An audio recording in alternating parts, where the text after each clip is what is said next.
పన్నెటి కాపురం ప్రేక్షకులకు యేసుక్రీస్తు ప్రియమైన నామంతో మీ అందరికీ మా శుభాకాంక్షలు.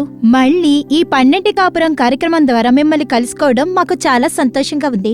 దేవుడు వాగ్దానం ఇచ్చిన చివరి కాలం పునర్జీవనానికి మనం ప్రయాణిస్తున్నాం. ఆ పునర్జీవనం మన దేశంలోకి రావాలి అంటే ముందుగా ప్రతి ఒక్కరూ పునర్జీవనం పొందాలి. తర్వాత కుటుంబంలో పునర్జీవనం రావాలి. అలా అనే పెద్ద ఆలోచనతో దేవుడు ఈ పన్నెటి కాపురం కార్యక్రమాన్ని నడిపిస్తూ వస్తున్నారు. ప్రతి వారము ఈ కార్యక్రమం ద్వారా దేవుడు పెద్ద కార్యాలు చేస్తున్నారు. ఎన్నో కుటుంబాలని ఆశీర్వదించారు.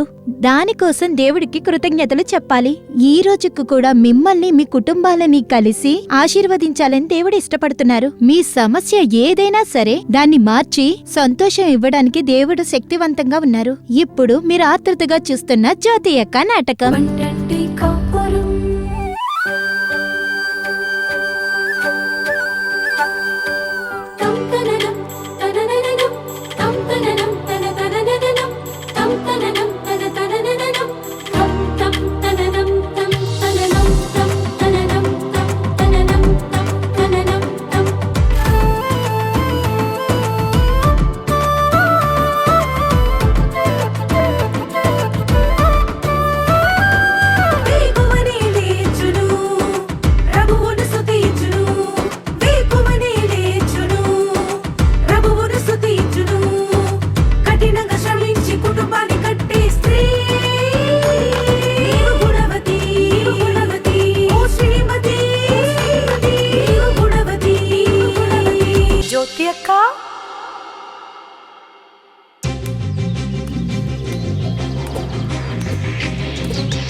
ఎందుకు నా కొట్టావు?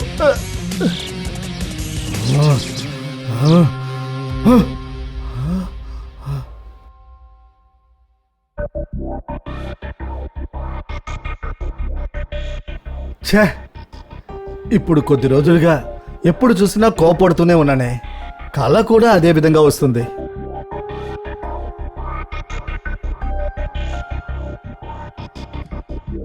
ఒరే రమేష్, ఇంకా నిద్రపోతూ ఉన్నావా? ఎంతసేపు పిలవాలి?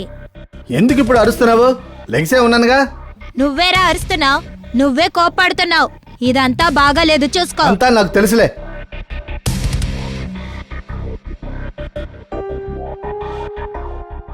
ఇప్పుడు నేను ఎందుకు ఇంత కోపడుతున్నా?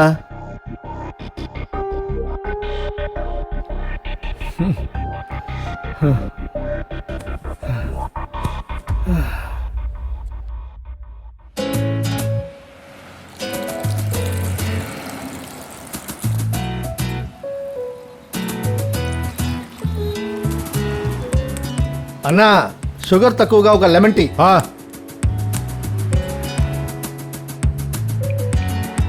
రే, ఎప్పుడు రా వస్తావు చెన్నై నుంచి? ఇంకో 2 రోజుల్లో వచ్చేస్తాను రా. త్వరగా రారా. నువ్వు ఇక్కడ లేకపోతే నాకు అదోలా ఉందిరా. 2 రోజులేరా, త్వరగా వచ్చేస్తాను.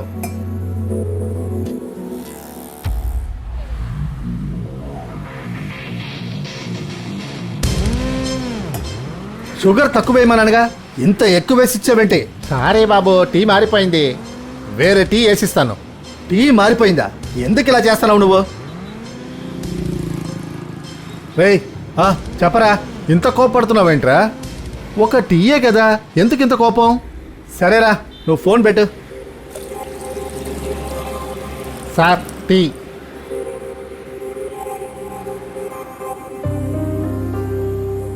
సారీ అన్నా, కోపంతో మాట్లాడేశాను. పర్వాలేదయ్యా.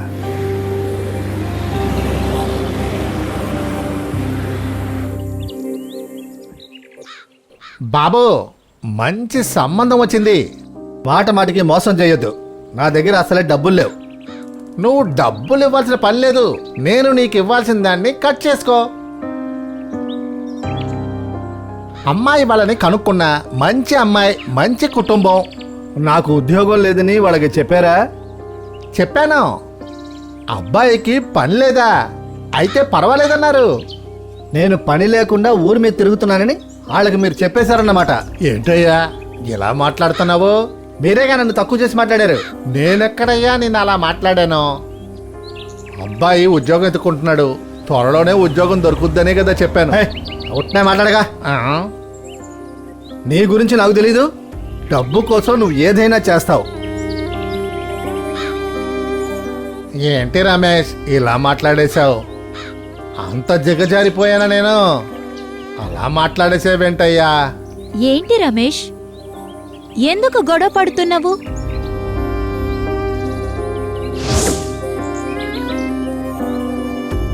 తమ్ముడు, నేనెప్పుడు నిన్ను ఇలా చూసిందే లేదు. నువ్వు ఎలా అంత ప్రవర్తించవు? ఏమైంది నీకు?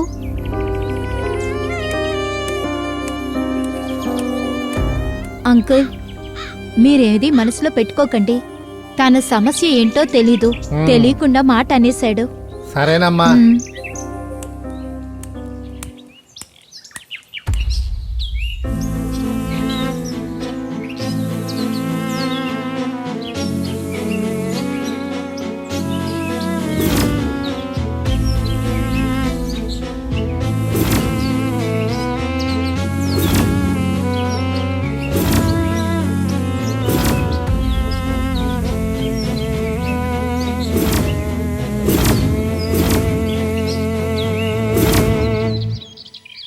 అక్క, రమేష్ తమ్ముణ్ణి కొన్ని రోజుల క్రితం చూశాను.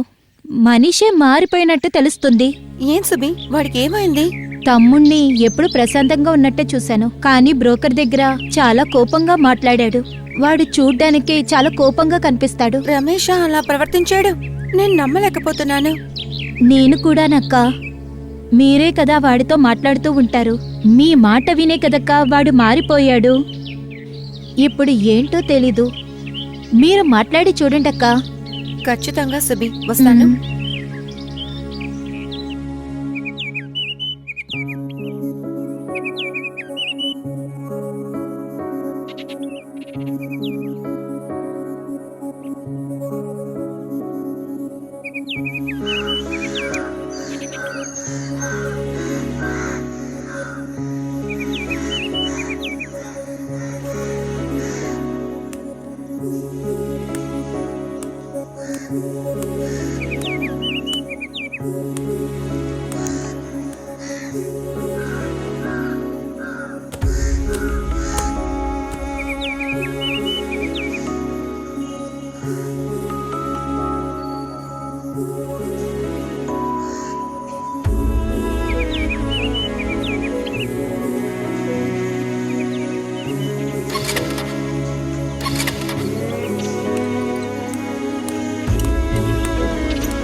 నేను విన్నదంతా నిజమేనా నాన్నా?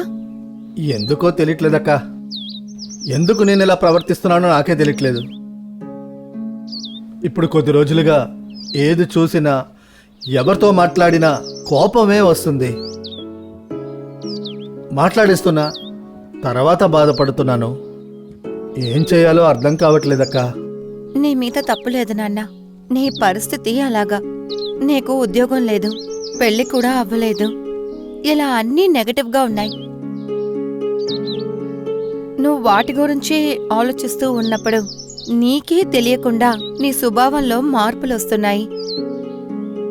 అందరూ రమేష్ మొహమే మారిపోయిందంటున్నారు.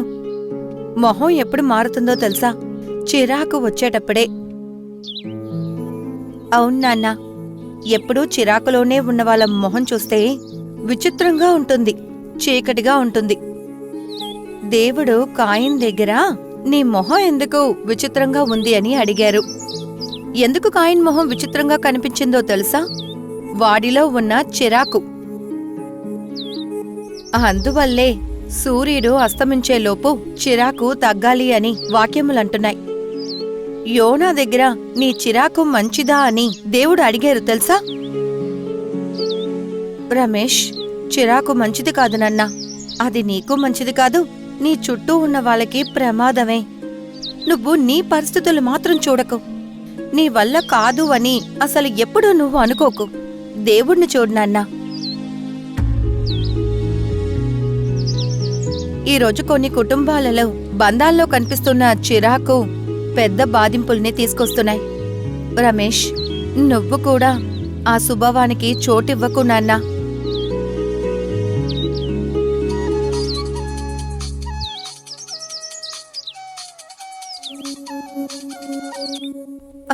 హలో, చెప్పండి. ఇదిగో వస్తున్నాను.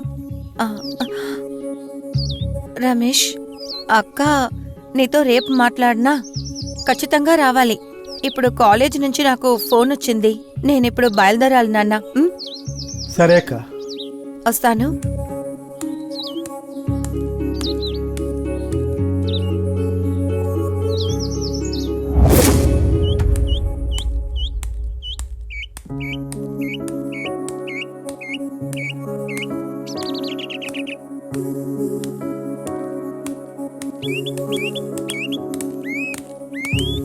బాబూ, ఇందులో కాస్త డబ్బు ఉంది, మిగతా త్వరలో ఇచ్చేస్తానే.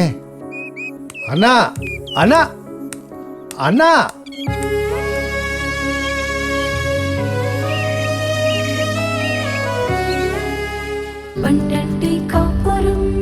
ఏంటి ప్రేక్షకులారా, జ్యోతి యొక్క నాటకం చూసారా? మీకు ప్రయోజనంగా ఉందని మేము నమ్ముతున్నాము. తర్వాత మీకోసం దేవుని వాక్యం చెప్పి ప్రార్థించడానికి సహోదరి గారు సిద్ధంగా ఉన్నారు. ప్రార్థనతో దేవుని వాక్యం వినండి. దేవుడు ఖచ్చితంగా మీతో మాట్లాడి మిమ్మల్ని ఆశీర్వదిస్తారు.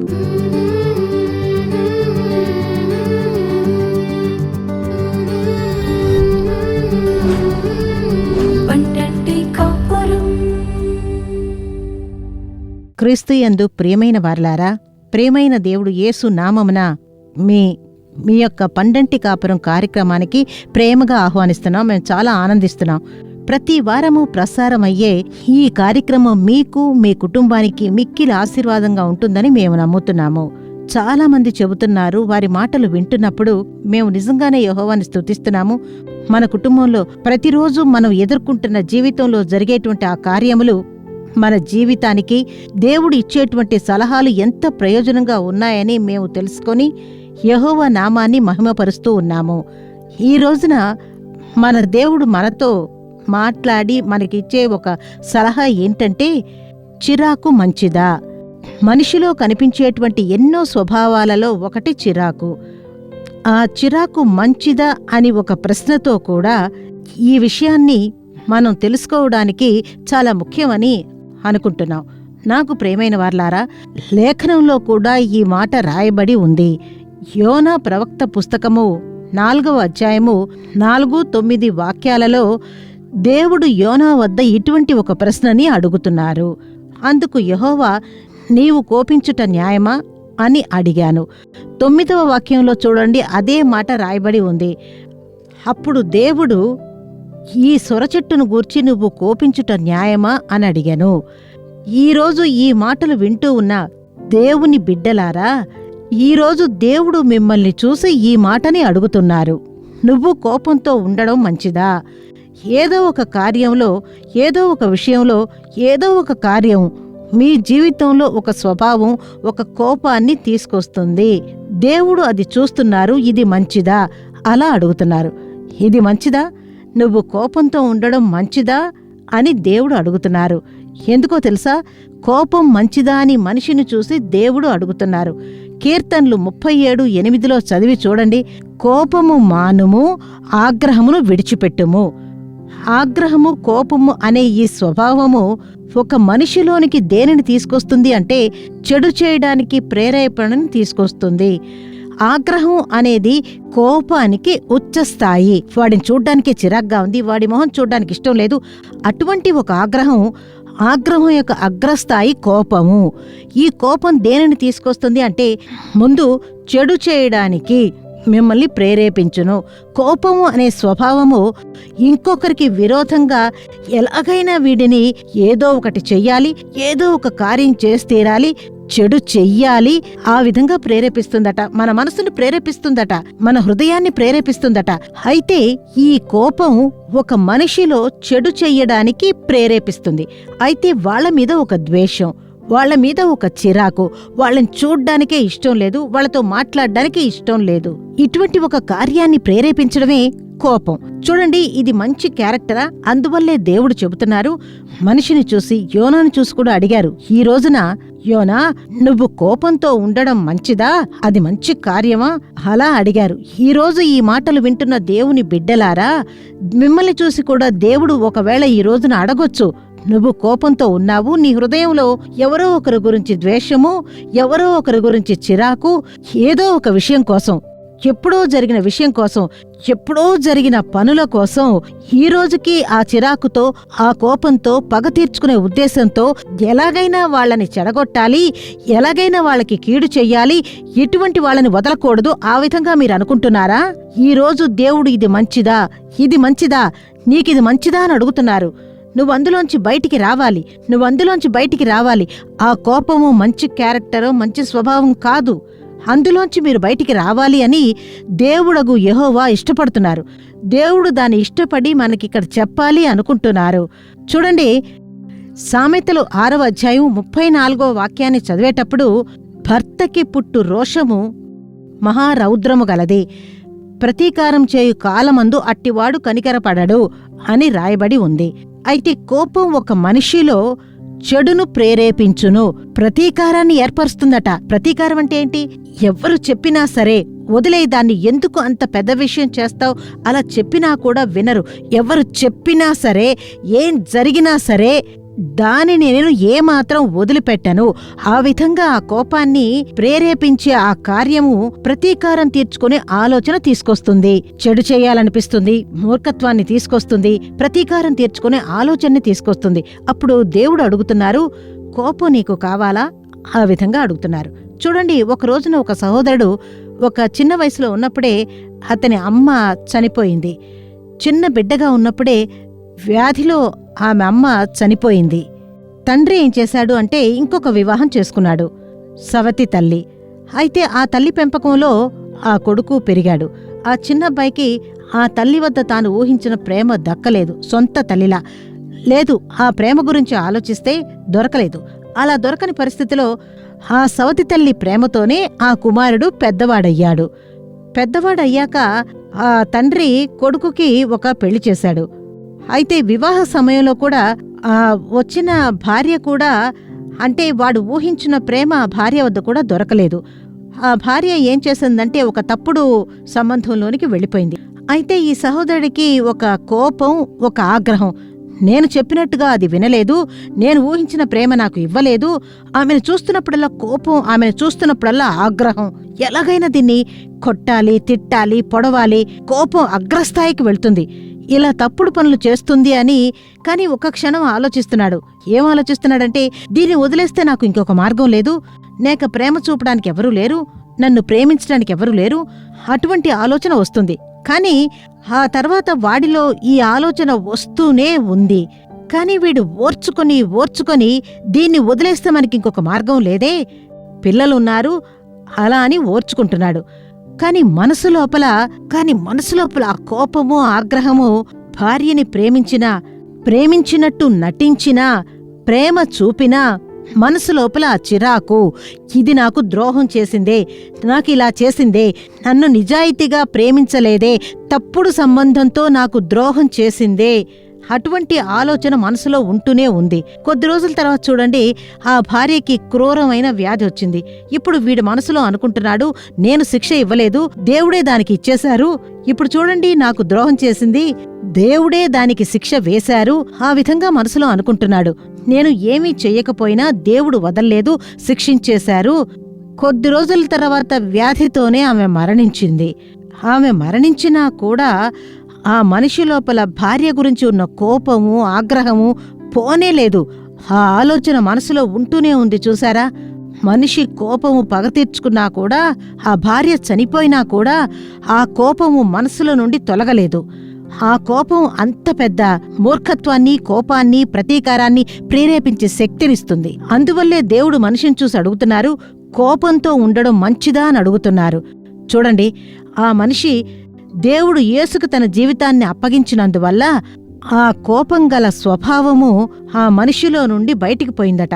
ఆ భార్య చనిపోయిన తర్వాత, దేవునికి తన జీవితాన్ని అప్పగించిన తర్వాత ఆ కోపము, చిరాకు పోయిందట. ఈరోజు ఈ మాటలు వింటూ ఉన్న దేవుని బిడ్డలారా, ఎప్పుడో ఒక కార్యం కొరకు ఎవరో ఒకరి మీద, ఒకవేళ ఆస్తి సమస్య కావచ్చు, కుటుంబ సమస్య కావచ్చు, భార్యాభర్తల సమస్య కావచ్చు, అన్నదమ్ముల మధ్య సమస్యలు కావచ్చు, పక్కింట్లో సమస్య కావచ్చు, బంధువులతో సమస్య కావచ్చు, కోపం, దానివల్ల ప్రశాంతంగా ఉండగలుగుతున్నారా? నిద్ర పట్టట్లేదా? నీలో పగ తీర్చుకోవాలన్న ఆలోచన, ఆ కోపము నీలోనే నివాసం ఉంటుందా? ఆ ఆత్మకు చోటు ఇవ్వకండి. అది ఒక దెయ్యం, అపవాది, మిమ్మల్ని ప్రేరేపిస్తూనే ఉంటుంది. ఇప్పుడు ఈ వాక్యాలు వింటున్న మీరు ఎవరైనా సరే, దేవుడు అడుగుతున్నారు, నువ్వు కోపంతో ఉండడం మంచిదా? అది మంచిది కాదు, దాన్ని వదిలే. ఆ కోపం తగ్గాలి. సూర్యుడు అస్తమించేలోపు ఆ కోపం తగ్గాలి. అంటే ఆ కోపాన్ని తగ్గించేటువంటి ఒక దేవుడు ఉన్నారు. ఆయనే దేవుడగు యేసుక్రీస్తు. ఆయన పాదాల వద్దకు మీరు వచ్చారంటే సూర్యుడు అస్తమించేలోపు ఆ కోపాన్ని దేవుడు తగ్గిస్తారు. దేవుని బిడ్డలారా, ఈ మాటలు వింటున్నారు కదా, మీరు ఎవరైనా సరే ఏదో ఒక కార్యంలో కోపము, పగ తీర్చుకోవాలి, ప్రతీకారము, చిరాకు, అదుపు చేయలేనటువంటి కోపము, అదుపు చేయలేనటువంటి ఆగ్రహము, అదుపు చేయలేని ప్రతీకారం తీర్చుకునే ఆలోచన, నువ్వు ఏం చెప్పినా వినను, మీరు చెప్పేది నేను అస్సలు వినిపించుకోను, నేను అనుకున్న దాన్ని, నేను చెప్పిన దాన్ని ఇది సాధించి తీర్తానని అనుకుంటున్నారు కదా, ఈరోజు ఆలోచనని మార్చుకోండి. దేవుని వాక్యం చెబుతుంది, దేవుడు కోపంతో ఉండడం నీకు మంచిదా అని అడుగుతున్నారు. ఎందుకంటే ఈ క్యారెక్టర్తో ఉన్న మిమ్మల్ని దేవుడు చూస్తూ ఉన్నారు. ఇంత కోపం చూపిస్తున్నావే, ఇతరులు తప్పు చేయడం చూసి నువ్వు ఎన్ని తప్పులు చేశావు? నేను కోప్పడితే నీ పరిస్థితి ఏమవుతుంది? నీ జీవితం ఏమవుతుంది? ఆ విధంగా దేవుడు మనల్ని చూసి అడుగుతున్నారు. ఆయనంత ఓర్పు గల దేవుడు, దీర్ఘశాంతం గల దేవుడు, మనం చేసేటువంటి తప్పులను సహించుకొని ఓర్పుగా ఉండేటువంటి దేవుడు. మన దేవుడు ఎంత శక్తివంతమైన దేవుడు! మన తప్పుల్ని, మన కొరతల్ని ఆయన ఓర్చుకొని సహించుకొని ఉన్నారే. మనిషి చేసే తప్పుని క్షమించలేకపోతున్నారు, మర్చిపోలేకపోతున్నారు, స్వీకరించలేకపోతున్నారు. పగ తీర్చుకోవాలి. యెహోవా మనల్ని పగ తీర్చుకుంటే మనం ఏమవుతాం? మనం ఈ లోకంలో జీవించగలమా? అస్సలు కుదరదు. అందువల్ల ఇప్పుడు దేవుని వద్దకు వచ్చి మీ కార్యాలని యెహోవా వద్ద చెప్పండి. యెహోవా ఆ స్వభావాన్ని అలాగే వేరుతో పాటు తీసి పారేస్తారు, మనసులోంచి తీసి పారేస్తారు. దేవుడు మంచి మార్పుని మీలో ఏర్పరుస్తారు. మనము కోప్పడకూడదు, ఇతరుల మీద కోపంతో ఉండకూడదు. యేసయ్య 41వ అధ్యాయము 11వ వాక్యంలో చూడండి, మీ మీద కోపపడిన వారందరూ సిగ్గుపడి విస్మయమొందుదురు, నీతో వాదించువారు మాయమై నశించిపోవుదురు. ఆ వాక్యం వివరంగా చెప్తుంది. మీరు కోప్పడ్డం ఇతరుల మీద కోపాన్ని చూపిస్తుంది చూడండి. వాళ్ళకి కూడా దేవుడు చెప్తున్నారు, దేవుని వాక్యం చెబుతుంది, నీ మీద కోపపడిన వారందరూ సిగ్గుపడి విస్మయమొందుదురు. అయితే ఇతరుల మీద కోపపడకూడదు, మనము కోప్పడకూడదు, ఇతరుల మీద కూడా కోపంతో ఉండకూడదు. అయితే మనం ఇతరుల మీద కోపంతో ఉన్నాము అంటే మనం సిగ్గుపడి విస్మయం పొందుదమంట. ఇటువంటిది మనకు అవసరమా? ఇటువంటి ఒక స్వభావం మనకు కావాలా? వద్దు. దేవుని బిడ్డ, దయచేసి ఈరోజు ఈ కార్యాలను, మీ మాటలు వింటున్న ఎవ్వరైనా సరే, మీకు ఒకవేళ ఇటువంటి ఒక ఆలోచనతోనే మీరు జీవిస్తూ ఉన్నారా? ఉంటే వద్దు దేవుని బిడ్డ. ప్రతీకారం ఎందుకు? కోప్పడ్డం ఎందుకు? మూర్ఖత్వంగా ఉండడం ఎందుకు? ఇదేమైనా ఒక సాధన? ఇదేమైనా సాధించినట్టుంటుందా? లేనేలేదు. మీరు దాంట్లో నుంచి బయటకొచ్చి చూడండి. అదే సాధన, అదే లక్ష్యము, అదే దేవుడు మనకిచ్చే ఆశీర్వాదం. ఈరోజు దేవునికి అప్పగించి ప్రార్థన చేద్దామా? కనులు మూసి ప్రార్థన చేద్దాం. ప్రియమైన దేవుడా, ఈ చక్కటి సమయం కొరకు స్తోత్రము. ఈ మాటలు వింటూ తమని అర్పించుకునే ప్రతి బిడ్డ కొరకు మేము ప్రార్థన చేస్తున్నామయ్యా. దేవుడా, ఈరోజు దేవుడా, ఈ కోపంతో, భరించలేనటువంటి ఆగ్రహంతో, మూర్ఖత్వంతో దేవుడా జీవిస్తూ ఉన్నటువంటి ఏ యువకుడైనా, ఏ సహోదరుడైనా, సహోదరి అయినా దేవుడా మీ పాదాల వద్ద వారిని అప్పగించి ప్రార్థన చేస్తున్నామయ్యా. కల్వరి శిల్వలో దేవుడా ఈ ప్రజల కొరకు మీరు దేవుడా అన్నిటినీ స్వీకరించారయ్యా. ఈ కోపాన్ని మీరు తీసివేయగలరయ్యా. ఈ కోపాన్ని ప్రేరేపించేటువంటి ఆ దుష్ట ఆత్మల క్రియలను మీరు సిలువలో జయించారయ్యా. దాని ద్వారా జయాన్ని పొందారయ్యా. మీ పిల్లలకి విడుదల ఇవ్వడానికి శక్తి గలవారుగా ఉన్నారయ్యా. దేవుని యొక్క శక్తి ఈరోజు ఈ వాక్యాలు వింటున్న ప్రతి ఒక్కరి మీద దిగాలయ్యా. ఒక మార్పు ఏర్పడాలయ్యా. పగ తీర్చుకునే ఆలోచనలన్నీ తొలగాలయ్యా. దేవుడా ఏదో ఒక సమస్య కొరకు ఎవరో ఒకరిపై పగ తీర్చుకోవాలి, దేవుడా ఎవరో ఒకరిని నాశనం చేయాలి, ఎవరో ఒకరికి చెడు చేయాలి అని ప్లాన్ చేసేటువంటి ఈ కార్యాలు నాశనం అవ్వాలిగాక, ఆ మనుషుల నుండి తొలగునుగాక. యేసు నామమున మారాలి తండ్రి. ఎలా మారింది, ఎలా ఈ కోపము నా నుండి తొలగింది అలా చెప్పే విధంగా ఆ ప్రజలలో ఒక మార్పుని ఏర్పరచుదురుగాక. దేవుడా అలా చేస్తున్న ప్రేమ కొరకు స్తోత్రము. మా ప్రార్థన విన్నందుకు స్తోత్రము. మంచి మార్పుని ఏర్పరుస్తున్నందుకు స్తోత్రము. యేసు నామమున ప్రార్థన చేస్తున్నాము, జీవము గల మంచి తండ్రి. ఆమేన్, ఆమేన్. ప్రియమైన వర్లారా, ఈ రోజు కార్యక్రమం మీకు ఆశీర్వాదంగా ఉందని మేము నమ్ముతున్నాము. మీరు పొందిన మేళ్లను, ఆశీర్వాదాలను మాకు తెలియజేయడం మర్చిపోకండి. మీ ప్రార్థన అవసరాలు ఏదైనా సరే అది ఉత్తరం ద్వారా, ఈమెయిల్ ద్వారా మాకు తెలియజేయండి. మీకోసం ప్రార్థించడానికి, మీకు సలహా ఇవ్వడానికి సహోదరు మోహన్ సి లాసరస్ గారు, దేవుని పరిచారకులు సిద్ధంగా ఉన్నారు. శనివారం, ఆదివారం టెలికాస్ట్ అయ్యే ప్రార్థిద్దాం రండి కార్యక్రమం కుటుంబంతో చూడడం మర్చిపోకండి. మళ్ళీ వచ్చే వారం ఇదే కార్యక్రమంలో కలుసుకుందాం. అంతవరకు దేవుని కృప మీపై ఉండుగాక. మరిన్ని వివరములు, ప్రార్థన అవసరతల కోసం సంప్రదించండి. యేసు విడిపించుచున్నాడు పరిచర్యలు, నాలుమావడి, తూతుక్కుడి జిల్లా 628211.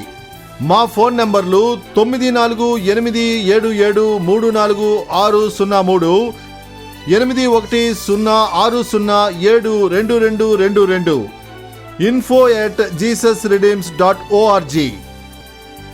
దేవుడు మిమ్మును దీవించునుగాక.